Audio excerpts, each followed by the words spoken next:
नमस्कार दोस्तों, मैं अभिषेक। मेरे YouTube चैनल पे आप सभी का हार्दिक स्वागत है। हमने यहाँ पे पिछले लेक्चर में हम लोगों ने यहाँ पे 10 टॉपिक के बारे में बात किया था कि 10 टॉपिक हम लोग करेंगे। पहला टॉपिक हम लोगों ने कर लिया है, ISFR के बारे में था, ठीक है। उसको हम लोगों ने डिटेल एनालिसिस कर लिया था। हमको लगता है आप लोग को समझ में भी आया होगा, ठीक है। तो कमेंट्स करते रहिएगा कि समझ में आया या फिर नहीं आया, ठीक है। तो उसको हम और इम्प्रूव करने की कोशिश करेंगे, कहाँ पे समझ में नहीं आया, कहाँ पे और ज़्यादा समझाने की ज़रूरत है। तो ये सब चीज़ें देखेंगे। और दूसरा जो टॉपिक है हमारा GI टैग है। GI टैग के बारे में देखने की कोशिश करते हैं कि GI टैग क्या होता है, कौन कौन सी एजेंसी इसको काम करती है, और कहाँ कहाँ पे कौन कौन से जो पदार्थ हैं, कौन कौन सी चीज़ें हैं जिनको GI टैग दिया जा रहा है, राज्यों को क्या फ़ायदा हो रहा है, और जो फार्मर्स हैं उनको क्या, MSME को क्या फ़ायदा हो रहा है। ये सभी चीज़ें हम लोग यहाँ पे देखेंगे। और लास्ट में ये भी देखेंगे कि कौन से राज्य में कौन सा GI टैग मिल रहा है। ओके, तो चलते हैं GI टैग के बारे में देखते हैं यहाँ पे। तो GI टैग हो गया है यहाँ पे। GI टैग को अगर बात किया जाए तो GI टैग का फुल फॉर्म यहाँ पे हो जाएगा ज्योग्राफिकल इंडिकेशन, और हिंदी में भौगोलिक संकेतक हो गया। अगर GI टैग का बात किया जाए तो GI टैग प्रोडक्ट को विशिष्ट पहचान देता है। किसी भी प्रोडक्ट को ये विशिष्ट पहचान देता है। एग्जाम्पल के तौर पे जैसे खाद्य पदार्थ हो गया या फिर कोई भी वस्तुएं हो गई, इनको एक विशिष्ट पहचान देता है, वहाँ के लोकल पहचान देता है।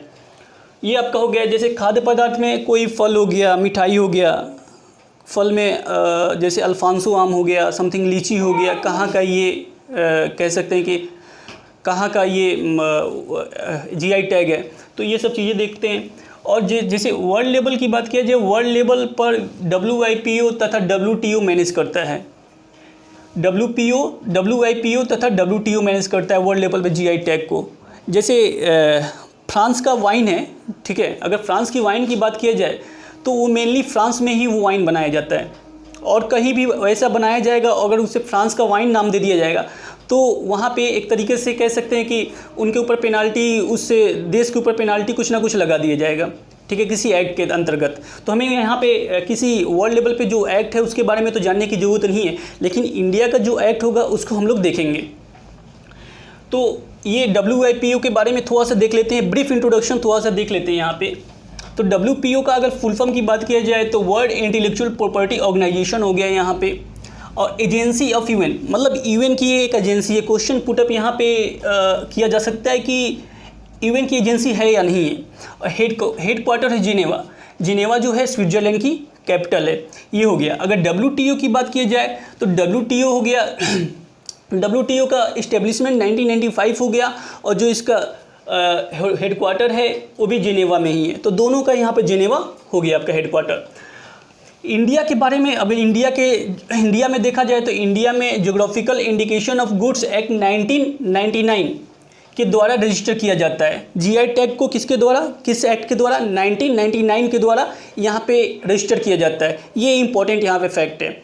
ओके, अगर बेनिफिट की बात की जाए, क्या बेनिफिट होता है GI टैग मिल जाने के बाद किसी राज्य को, तो उससे क्या होता है, एक्सपोर्ट बढ़ता है। एक्सपोर्ट कैसे बढ़ेगा, थोड़ा सा इसको हम लोग देख लेते हैं कि एक्सपोर्ट कैसे बढ़ेगा। सपोज कर लिए कि दार्जिलिंग का जो चाय है वो, मतलब कि पहले दार्जिलिंग वाला चाय देख लेते हैं। 2004-05 में पहला जो GI टैग मिला था ये दार्जिलिंग चाय को ही मिला था। ये पहला फैक्ट है। अगर सपोज कर लीजिए कि दार्जिलिंग चाय है, एक विशेष क्षेत्र में ही उत्पादन होता है, तो उस विशेष क्षेत्र के लोगों को वहाँ पे रोज़गार मिल गया, तो वहाँ पे उस राज्य को या फिर उस विशेष लोकल वाले क्षेत्र को कह सकते हैं कि वहाँ पे रेवेन्यू जनरेट होगा। तो वहाँ पे एक तरीके से एक्सपोर्ट भी बढ़ेगा, और दूसरा हो जाएगा फार्मर को प्रॉफिट हो जाएगा। जब एक्सपोर्ट बढ़ेगा तो फार्मर उत्पादन करेगा तो वहाँ पे उसको प्रॉफिट हो जाएगा। MSME को फ़ायदा होगा, वहाँ पे छोटे छोटे इंडस्ट्री बनाई जाएंगी, तो जो भी स्मॉल इंडस्ट्रीज बनाई जाएंगी उनको फ़ायदा हो गया, वहाँ पे छोटे रोज़गार पैदा होगा, तो उनको भी फ़ायदा हो जाएगा। और क्या कहते हैं, जो इंडस्ट्री है उनको भी फ़ायदा होगा। फेक वस्तुओं का उत्पादन बंद होगा। फेक वस्तुओं का उत्पादन ऐसे बंद हो जाएगा कि जैसे दार्जिलिंग वाला चाय है उसको अगर जाके दिल्ली में उसी नाम से बनाया जाएगा तो मतलब कि सभी चीज़ प्रोसेस जैसे दार्जिलिंग में होता है वैसे अगर प्रोसेस नहीं हुआ वहाँ पे या फिर कुछ उसमें कमियां हो गई तो वो फेक वस्तु हो जाएगा। दार्जिलिंग नाम से तो है लेकिन फेक वस्तु हो जाएगा। तो इस तरीके से उन्हें दंड भी दिया जा सकता है। अगर दंड की बात किया जाए तो वैसे क्वेश्चन तो नहीं पुटअप किया जा सकता, फिर भी जानने की ज़रूरत है कि अगर कोई भी GI टैग के अंतर्गत किसी भी मतलब कि GI टैग में अगर किसी को फेक हो गया तो उसे 6 महीने का क्या कहते हैं दंड दिया जाता है या फिर मतलब कि 3 या क्या कहते हैं 2 लाख का उसे क्या कहते हैं कि दंड मिलता है। ओके, ये हो गया आपका। टूरिज्म बढ़ेगा, यहाँ पे टूरिज्म बढ़ेगा जिस क्षेत्र में जो चीज़ होगा, जैसे अल्फांसो हो गया। अल्फांसो आम मेनली महाराष्ट्र में पाया जाता है, ठीक है, तो वहाँ का GI टैग है, तो वहाँ पे लोग जाएंगे कि अल्फांसो आम क्या होता है, अल्फांसो आम को कैसे प्रोडक्ट किया जाता है, तो इससे वहाँ पे क्या होगा कि वहाँ पे टूरिज्म बढ़ेगा। तो आगे हम लोग अब देखेंगे कि कौन कौन सा, इतना हम लोगों ने देख लिया, अब आगे हम लोग ये देखेंगे कि कहाँ पे कौन सा GI टैग होता है। बहुत सारे GI टैग हैं, ओके, तो हम लोग वो भी देख लेते हैं। तो आइए हम लोग यहाँ पे इम्पोर्टेंट GI टैग 2020-21 के बारे में देख लेते हैं कि कुछ इम्पोर्टेंट यहाँ पे GI टैग हैं उसके बारे में देख लेते हैं। तो ये पहला जो है गुच्छी मशरूम है जो जम्मू एंड कश्मीर में मेनली पाया जाता है। तो यहाँ पे हमको ये लर्न करना है कि गुच्छी जो मशरूम है केवल यहाँ पे GI टैग मिला हुआ है जम्मू एंड कश्मीर के मतलब में मिला हुआ है, लेकिन ये मेनली केवल कश्मीर में नहीं होता है, ये हिमाचल प्रदेश उत्तराखंड वाले राज्यों में भी पाया जाता है, लेकिन GI टैग इसे मिला हुआ है जम्मू एंड कश्मीर के लिए। और ये गुच्छी मशरूम बहुत ही ज़्यादा कहते हैं कॉस्टली होता है, 35 to 40,000 रुपीज़ होता है ये kg। अगर केसर की बात किया जाए तो केसर भी आपका जम्मू एंड कश्मीर का है GI टैग। ओके, अल्फांसो आम हो गया, अल्फांसो आम महाराष्ट्र में पाया जाता है, अल्फांसो आम जो है महाराष्ट्र का GI टैग है। ओके, अगर यहाँ पे हापुस आम की बात किया जाए तो हापुस आम भी यहाँ पे महाराष्ट्र का है, बहुत ज़्यादा यहाँ से क्या कहते हैं कि ये सालों भर पाया जाता है ये आम, ठीक है, ये जो आम है अल्फांसो आम, हापुस आम, ये सालों भर पाया जाता है, अलग अलग देशों में भेजे जाते हैं। दो तीन बार ये आम पाया जाता है, मतलब कि वहाँ पे प्रोडक्शन होता है इसका। और ये जर्दालू आम है, ये बिहार का आम है। तो ये मेनली जो 3 आम है इसको ध्यान रखने वाला है कि कौन सा आम जो है कहाँ का GI टैग है, इसीलिए मैंने एक साथ तीनों को लिख रखा है। जो गुलबर्ग तूर दाल है ये कर्नाटक का है, कुर्ग अरेबिका कॉफ़ी है, देखिए यहाँ पे ये भी कॉफ़ी है, अरेबिका कॉफ़ी है, यहाँ पे चिकमंगलुरु कॉफ़ी है, ये दोनों जो है कर्नाटक का है। ओके, और यहाँ पे सिरसी सुपारी है, ये भी कर्नाटक का है।